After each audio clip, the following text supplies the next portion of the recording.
You're listening to an IOE podcast from the UCL Institute of Education. Powered by UCL Minds.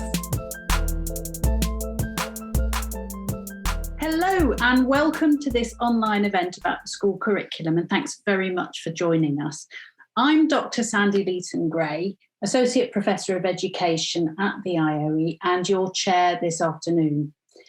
Now, the debate over what schools should teach has had the spotlight shone on it once again, this time by controversial government guidance on how teachers should approach issues such as climate change and the Black Lives Matter movement with pupils. We've brought together two experts on the curriculum to discuss those developments and the surrounding debate from a knowledge-led perspective. In terms of how we'll run the event, once I've introduced our speakers, I'll kick things off with a couple of questions. But we're here to respond to your comments and questions, so please share those throughout using the Q&A function on Slido. You can also tweet about the discussion using the hashtag IOE Coffee Breaks. To introduce our speakers, we have, firstly, Dr. Arthur Chapman, Associate Professor in History and Education at the IOE. Prior to joining the Institute, Arthur taught history for 12 years and held academic posts at the universities of Cumbria, Edge Hill, and London. He's a Fellow of the Royal Historical Society and the Historical Association, Managing Editor of the History Education Research Journal, and a Series Editor of the International Review of History Education. In January, he published the edited volume, Knowing History in Schools, Powerful Knowledge and the Powers of Knowledge. And with him today, we have Dr. Alex Standish, who's Associate Professor in Geography Education at the IOE. Alex is also an advisor to the Department for Education, the Mayor's Office, Cambridge Examinations, and several London schools with respect to the school curriculum and teacher education. He's a Fellow of the Royal Geographical Society, a member of the Cambridge Assessment Higher Education National Forum, and co-organiser of the Fawcett Lectures and Fawcett Fellowship Scheme for Geography teachers. In January, with Alka Seagal Cuthbert, he published the edited volume, What Should Schools Teach? Now, I want to kick off with a question about the DFE guidance recently. Back in the autumn, the DFE issued guidance that proscribed the use of certain resources and bodies of work in the classroom, such as those from anti-capitalist organisations or organisations that, in the words of the guidance, promote divisive or victim narratives. Arthur, can I ask you first, what do you think is the knowledge-led perspective on that stance? There's an awful lot of the things one could say. I mean, from a historical point of view, I always try to put these in context. And I think the context from which that emerges is really a lot of what's at stake. So that there's a kind of a big debate currently, isn't there? Some people go so far as to call it a culture war, or at least an attempt to create one. And I think that statement emerges out of the narrative one could construct from the toppling of the Colston statue in the summer onwards. And the political debates around that. Now, what one says about it, therefore, is likely to depend on one's political stance on those wider debates. So I'm not necessarily sure that one can pretend this is simply a matter of knowledge. There are issues here to do with one's political position and one's values. My view on that, and I'm only really going to comment on it from a historical point of view, is that obviously the whole agenda around Black Lives Matter and representation history curriculum is a politically sensitive one. But I would want to say that the aim of decolonising the history curriculum is really about knowledge in the sense that we're talking about accuracy. And I have no problem at all with the notion that the history curriculum should be accurate. And I think that the way these things are framed in the current debate is actually inaccurate and unhelpful. Would you agree with that, Alex? Yeah, much of what you're saying. It's interesting how, Arthur kind of, he gave a personal perspective, but he also, he immediately lent on his discipline, didn't he? And I think sort of that's what I think we're trying to do with, with the books here, is trying to say, well, look, let's keep the disciplines at the forefront of our approach to the curriculum.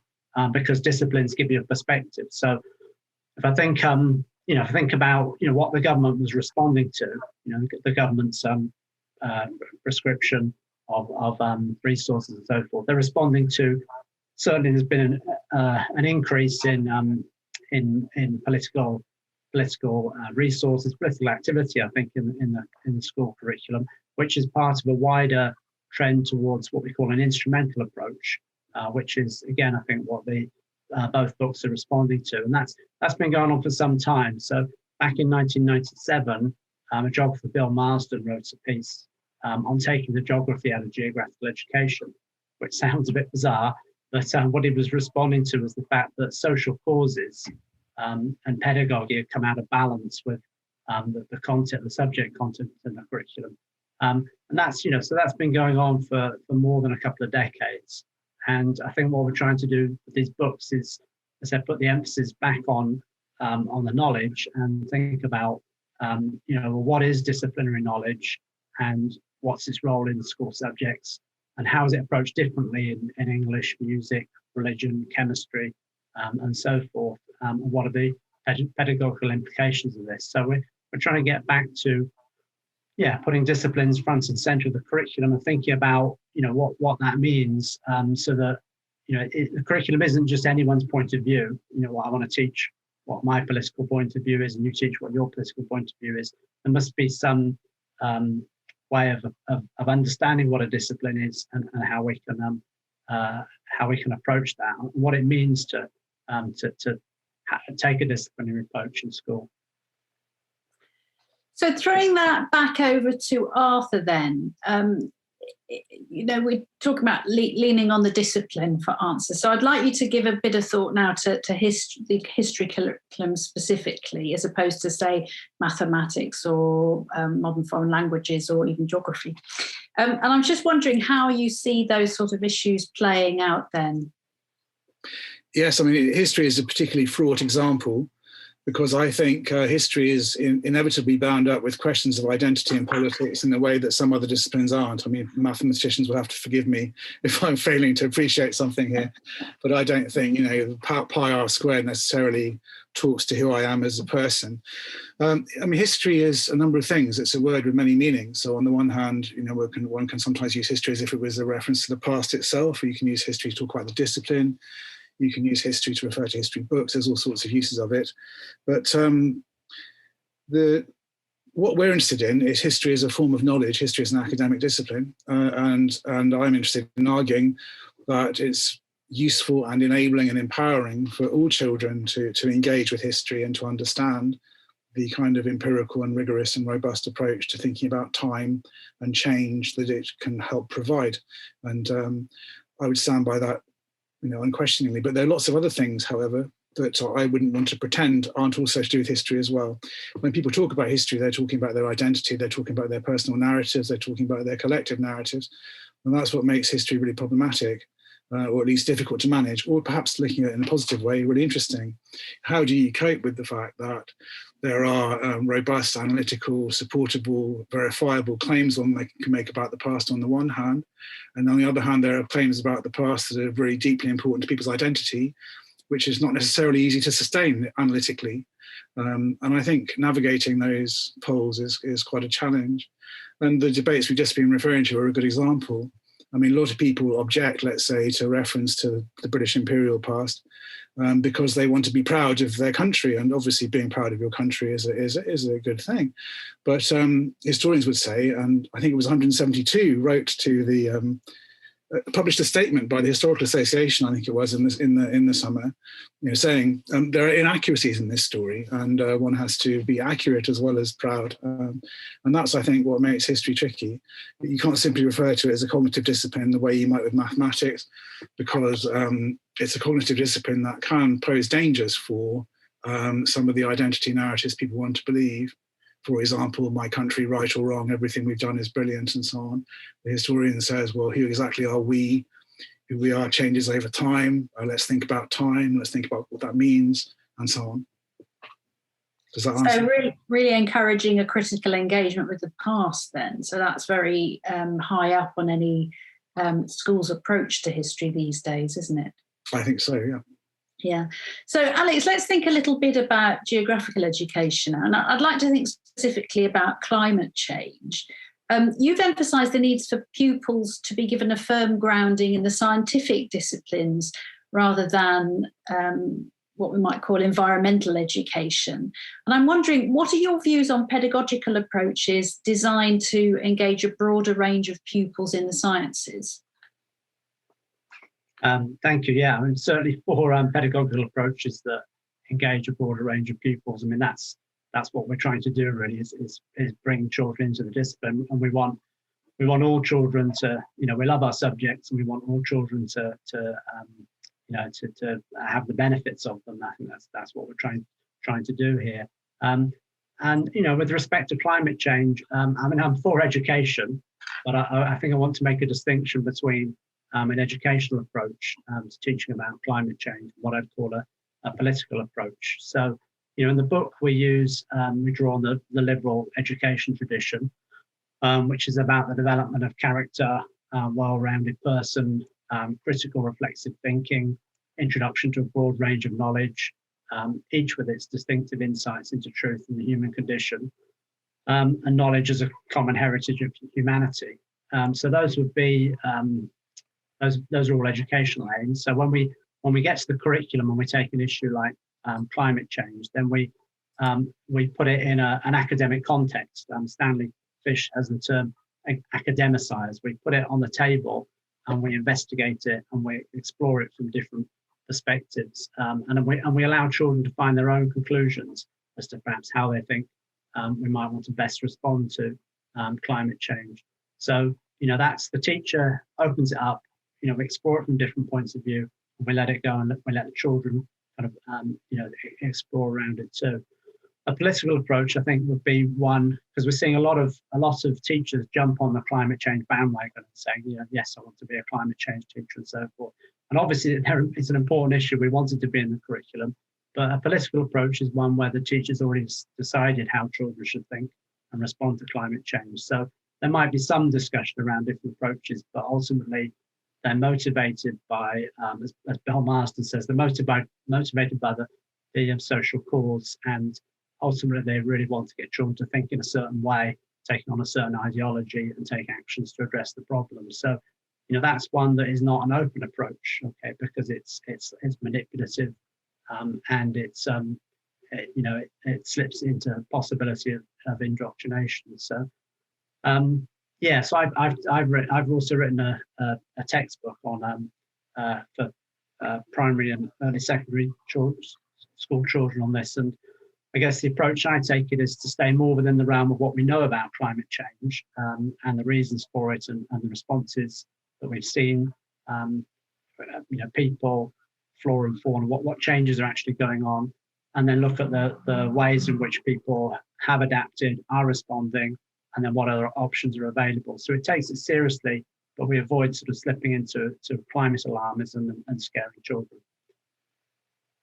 Arthur, what are your thoughts on that? Well, I mean, I defer to expertise I don't have. I wouldn't claim to be a geographer or a student of climate change and things like that. But I mean, what I would want to say is, we're often presented with a dichotomy between the subject in and for itself and something for some ulterior or exterior or external reason. And sometimes that's valid, and other times it kind of collapses. I think the validity issue depends on where you're talking about in schools. So we can rely on disciplines in certain areas of the curriculum, but there are other areas, let's say when one's talking about general citizenship questions that arise on a day-to-day basis, where one has to engage with debates in the news and so on. So that's the first distinction I'd want to make. But the other one is that, so the in itself of subjects doesn't really work in that context. But also as well, I mean, a lot of things that look as if they are politicizations are actually inherent in the subject itself. So I would come back to the Black Lives Matter question. A very important research group here at UCL, looking at the legacies of British slave ownership, produced very interesting data, in the recent years, for example, which does challenge many of the traditional notions about slave ownership and its dissemination in British society. And this looks, if you read it from a political perspective, as if someone's making a political point. point, but it is simply asking the question, how widespread was slave ownership in British society? And then as a teacher, one would want, for disciplinary reasons, to ensure one's coverage of slavery and so on was accurate and people were aware of the wide dissemination of slave ownership in British society in the 18th century, early 19th century and so on. And what is perceived as a political move, maybe in some senses, but it's also, and at the same time, profoundly about accuracy. So I think that's what I'd like to say. I think there's distinction between the in itself and for extraneous reasons is sometimes difficult to sustain, certainly in history. So we have quite a polarised debate in some ways, don't we? So, the debate can veer to two extremes and be quite binary. And I suppose you could say that it's based on caricatures to some extent at its worst. And I'm wondering, Arthur, how do you think we might overcome that? Can we overcome that? I think I'll just talk about my book briefly, if I may. But it's Please do. Don't accuse me of being on the make there. But yeah, these books can be freely downloaded. And what we're trying to do in the history one is really ask the question, what is this thing called history? What does it mean to take knowledge seriously in history? And we are trying to address and get around a lot of really unhelpful binaries. So I think the progressive traditionalist thing is pretty hopeless as a way of thinking about what's going on, because there can be people who are progressive in some respects, traditional in other respects, and when you start nuancing it, the whole thing collapses. The same with the child-centered versus direct instruction. In history, people often say things about inquiry, for example, dismissing it and saying, "Oh, this is a terribly child-centered and undisciplined and open-ended." And I've never seen a history teacher who uses it like that. We always use these things in highly structured ways. So a lot of these binaries are unhelpful. And how can you help people see that? I think there are two things one can do. One of them is to try and introduce more than two dimensions to a discussion.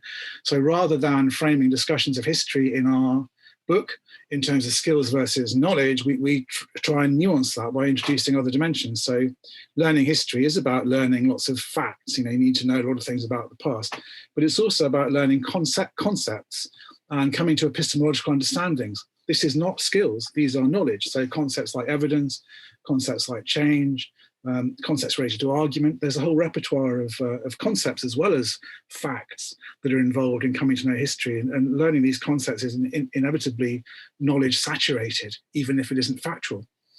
So we introduce concepts, epistemologies, in addition to facts. And of course, there are skills as well. One needs to marshal and organize information. So I think deflating the binaries by introducing more dimensions so that things become three-dimensional, four-dimensional even, if you're going to introduce time and so on, is one thing. But another thing is to set criteria, I think, for what meaningful subject education is. And those criteria also make things complex. So I think history is inevitably more than just learning a story. Telling a story has got a conceptual dimension. Telling a story involves ideas about beginnings and ends and causality. And the minute you get into really thinking through what the discipline is, a lot of the simplistic understandings collapse, it seems to me. And Alex, do you think that's the case for geography education as well? You mean that simplistic divisions collapse? Is it possible to get away from the binary? Certainly, in terms of the child-centered versus the traditional divide, and we've been doing that in our teacher training for some time. But I think you need to take an approach that asks questions about what we're teaching, why we're teaching it, and how we're teaching it, and bringing those things together. So actually, we draw on the sort of continental didactic tradition, which does keep the knowledge, the child, and the teacher sort of together in a relationship. So that's been a problem. That divide has been a problem for a long time in the UK. So I totally agree with Arthur there. But yes, I appreciate these things sometimes become difficult, and there are nuances there when we get into the curriculum. And these questions, these live questions from today should be discussed in the disciplines. But I think, I do think some distinctions are important, and I think we need to be careful by not to open up the curriculum to too much politicization by saying, well, all knowledge is political, therefore we can teach whatever we want, because that opens a door which is, is to be people bringing their personal perspectives rather than approaching it from a disciplinary perspective. And, you know, Arthur's used the phrase accuracy. I would use the phrase truth as well. You know, that's your responsibility as a teacher, to teach, you know, what is accurate, what is true. And not from a top-down view, but, you know, obviously you're engaging children in a discussion about, you know, so we use in our book it's actually Platonic, you know, what is right, what is true, and what is beautiful. Those are great questions to ask in the curriculum. So it is about inquiry. It is about, you know, bringing students into a relationship with a discipline and a teacher to investigate and understand the world. So you can't do that without knowledge, and you can't do it without asking questions and having it be a live conversation about the world. So I've got some interesting questions coming in from members of the public. I'm delighted that we've got, I think we have 50 viewers today, which is excellent. And obviously this is being recorded so that people can watch it later on. Robert would like to know, how do we prevent knowledge organisers, as they're known, from becoming just a list of facts to be learned and devoid of the context and meaning? Arthur, can I throw that one over to you? I mean, we're a little bit back to the binary problem, aren't we? I think the question answers itself in a way, because the answer is not to make it just a list of facts, then, isn't it? So you know, what are the forms of knowledge or types of knowledge we might be wanting to organise or promote the learning of in a given unit? It isn't simply going to be in history, dates and facts. There'll be some key driving concepts, you know, feudalism, revolution, whatever it happens to be. There'll be some epistemic questions, like, you know, how do we measure change? How do we establish what really happened? How do we interpret something? So I think if the organizer contains more than merely facts, then perhaps that's the way forward. But having said that, I haven't scripted a knowledge organizer in a while, so I wouldn't pretend great. Well, I had to. This time last year, I found myself homeschooling in subjects I hadn't studied for decades. And I found the idea of a knowledge organiser incredibly reassuring, but I don't think it made me a particularly competent educator, but at least we did something. Alex, what are your views on things like that? Is this a particular problem for geography, or is it easier to have some thematic content? You know, a curriculum organiser of textbooks, you know, can be all good. I think teachers want as many, you know, quality resources as they get their hands on.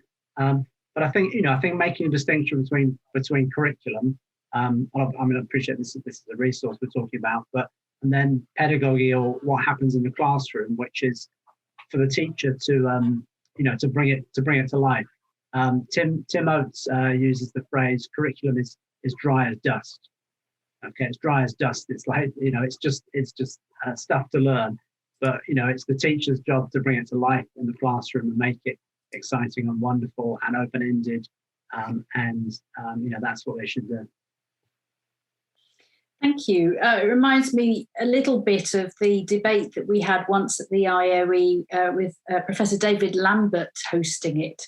And there were a lot of us in a room, and we literally argued for 2 hours about what curriculum meant as a word. And until somebody said, well, it's amazing, isn't it, that you can get paid to do this for 2 hours, to think about the meaning of one word. And then some bright spark of philosopher said, but what do we mean by meaning?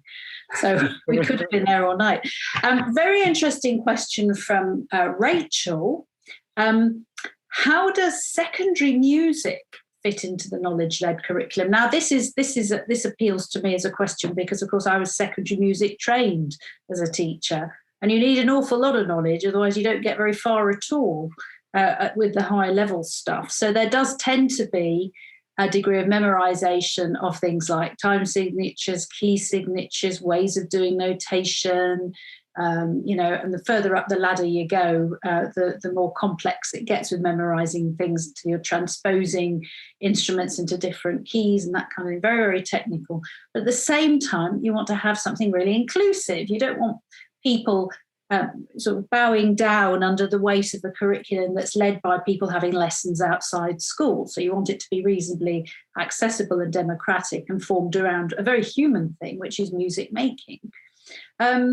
So, Arthur, what do you think? I know you're not a music specialist, but what can we learn, do you think? Well, I mean, we shouldn't have too narrow an understanding of what knowledge-led or knowledge-rich means. I think it's not just a body of information.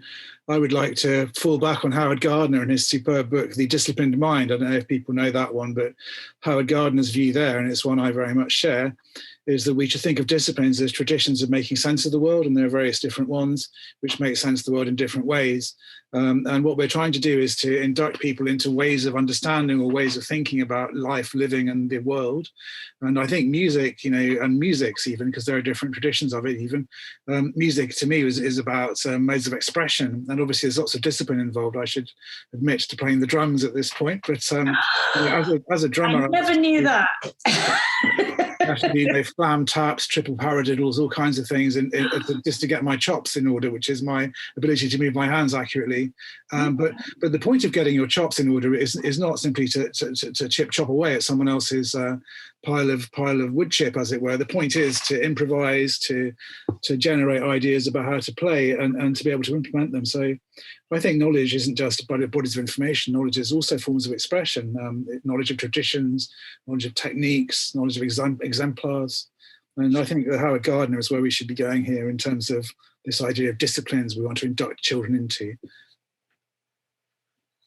I'm thinking now, Alex, about the sort of idea of a kind of global curriculum. And I'm wondering, do you think we should teach children more about tech and global civics? That's a question from Gareth as well.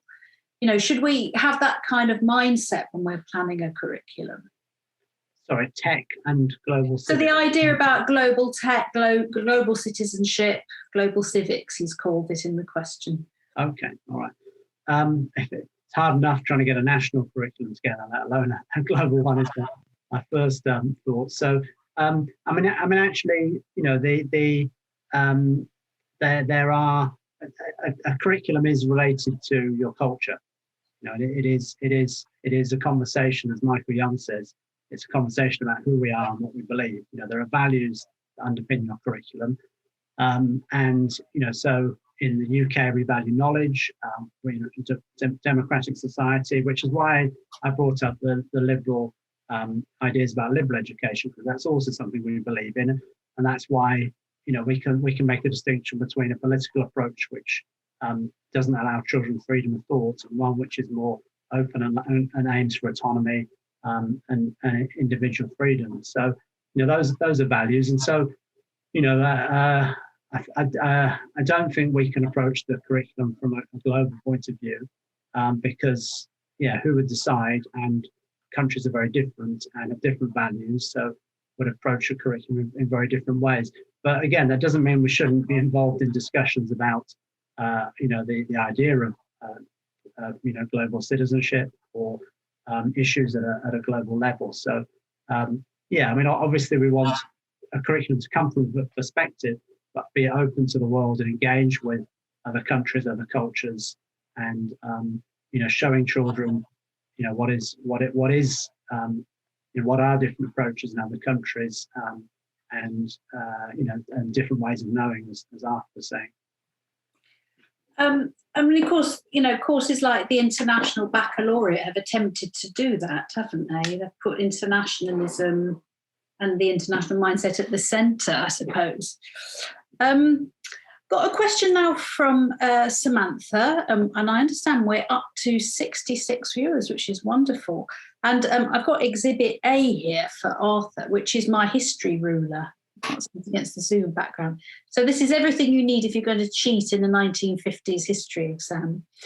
Now, not everybody's very good at memorising things, or they might be good at memorising some things and just not reproducing them under exam conditions. They might be better at what we call situated cognition, sort of applied knowledge in real life situations. So Samantha's asked, if one-size-fits-all recall assessments don't work, what should we have instead? So Arthur.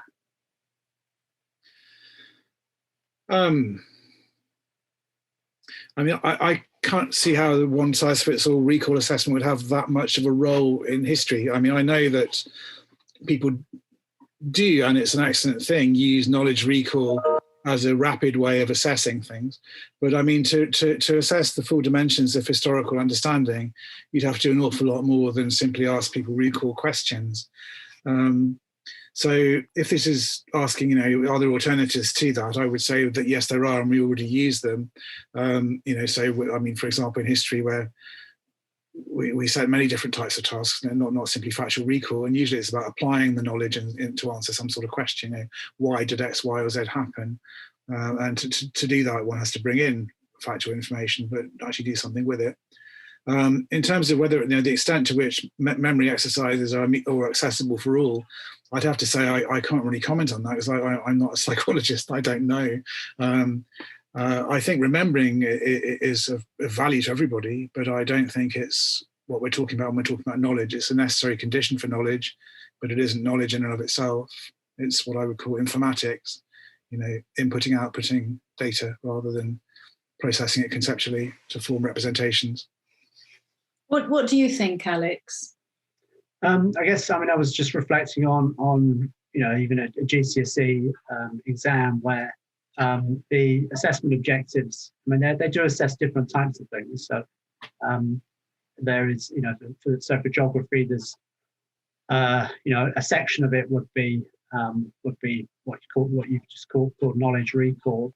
But then there's application of knowledge. There's more skills led questions. So so I think there is already recognition within exams that there are different types of assessment that are needed. But I think those they are tailored towards each particular subject, and that's how it should, and it's disciplinary structure, and that's how it should be.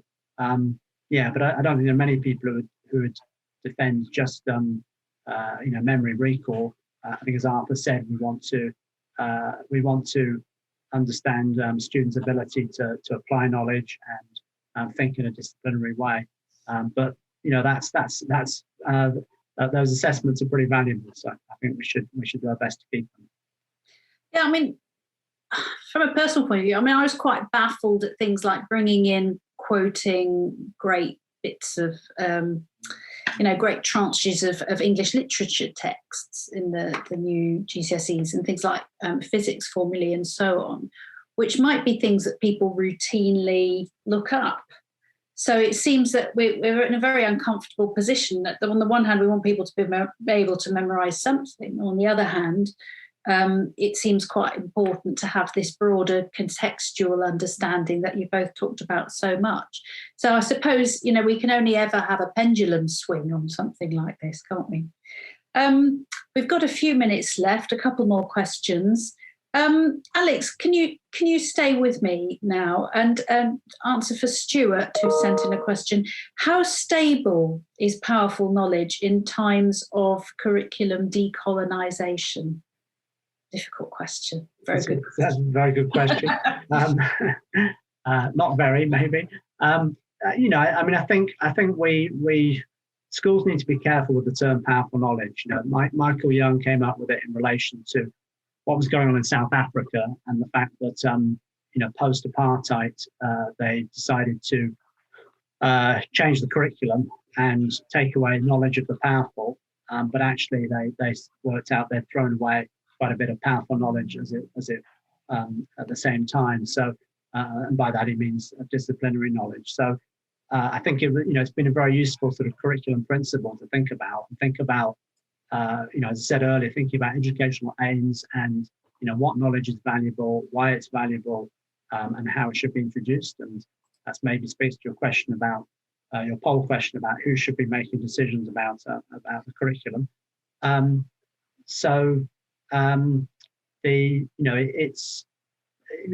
we need to be careful with that phrase and not just kind of say, well, any knowledge is powerful. Let's understand what type of knowledge is powerful.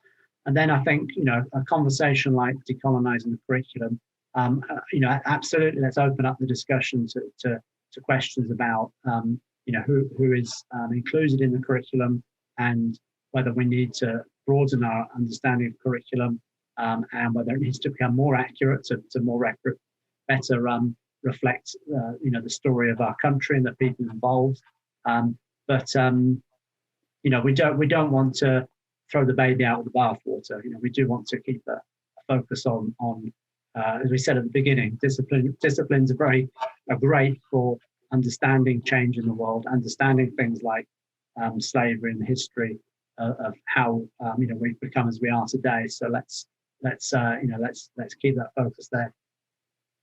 And how do you think that applies to history, Arthur? I mean, that's really ripe for... I think there's decolonising the curriculum raises all sorts of really, really interesting problems, and I wouldn't pretend to have the answer to them. So I think our book series, for example, is about asking questions. And one of the things I would want to say is I don't think we actually know many of the answers yet. So what does it mean to take knowledge seriously? To me, it's not a traditional thing. It's not about relying on how things were done in the past. It's about finding some answers to try tricky questions, doing some research, doing curriculum innovation. But a good example, I think, of these questions is the decolonising issue. So it isn't just about narratives or content. It's about form. So powerful knowledge, powerful historical knowledge has cognitive elements. It's a way of thinking, a way of understanding the world. And many of the most powerful historical thinkers are actually involved in decolonising curriculum. So, for example, the originally Indian school of historians, the Subaltern Studies Collective, they are all extremely competent, highly effective disciplinary historians, but they're entirely shaking up the whole conceptualisation, the whole narrative. A classic example of that is Dipesh Chakrabarty's book, The Provincialising Europe, is a really good example. So this is a decolonial project, but it's using the powerful knowledge framework of historical thinking. Where things get really interesting is where people start asking whether we need to change the epistemology, whether or not conventional quote unquote Western historical thinking is the only epistemology in town. And these are issues I wouldn't pretend to have an answer to because I'm only beginning to think about them. But I think, as I said, that history is already, the discipline is already capable of being decolonial. We can point to lots of examples of historical thinkers who are shaking up the narratives of empire and reframing how we think about the world. Thank you. Last question. It's nearly that time. Alex, what do you think are the main takeaways from the Knowledge in the Curriculum book series for teachers' practice? 1 minute. Okay. To think about the intrinsic value of knowledge and its educational aims, I'm going to borrow a quote from Martin Robinson, who's got a great book on Athena versus the machine. That's it. Sorry. Curriculum is our way of helping children to look out into the world as conscious, perceiving, thinking, questioning human beings who are able to act upon and within the world, taking care of and responsibility for it and each other. How we bring the subjective human back into being the central concern of schooling is through an unyielding focus on curriculum. And I think putting that back at the centre of teacher education and the teacher's professional knowledge base and giving more autonomy to teachers, I think is the way forwards. Thank you. Arthur, final comments from you, 1 minute. Education is about helping children understand and change the world. So therefore the content of it is very, very important. Less than 1 minute. Well, that's been absolutely fantastic. And I think, there's just so much depth there, isn't there? And we could talk for a very long time. There's whole questions as well about the role of philosophy in all of this. And you've mentioned didactics as well, Alex, earlier. And I know that's something that here in the UK, we don't teach explicitly a lot of the time on teacher training courses. But, it's something in other countries such as Germany and Austria that they see as quite significant in the teacher training process. So I think it's a debate that will continue over time. I think this has been a wonderful event. Remember, this is being recorded and you can also engage with us all on Twitter or via the IOE account if you've got any further questions. So that's been fantastic. Sadly, we're now out of time, so we'll have to leave it there. Thank you so much for all your comments and questions. And thank you very, very much. Big warm thank you to our speakers, Arthur Chapman and Alex Standish. Stay safe, everybody, and we look forward to seeing you again soon at the next IOE Coffee Break. It's been a real pleasure being here with you today. Thank you. Thanks so much for downloading and listening to this IOE podcast from the UCL Institute of Education, University College London.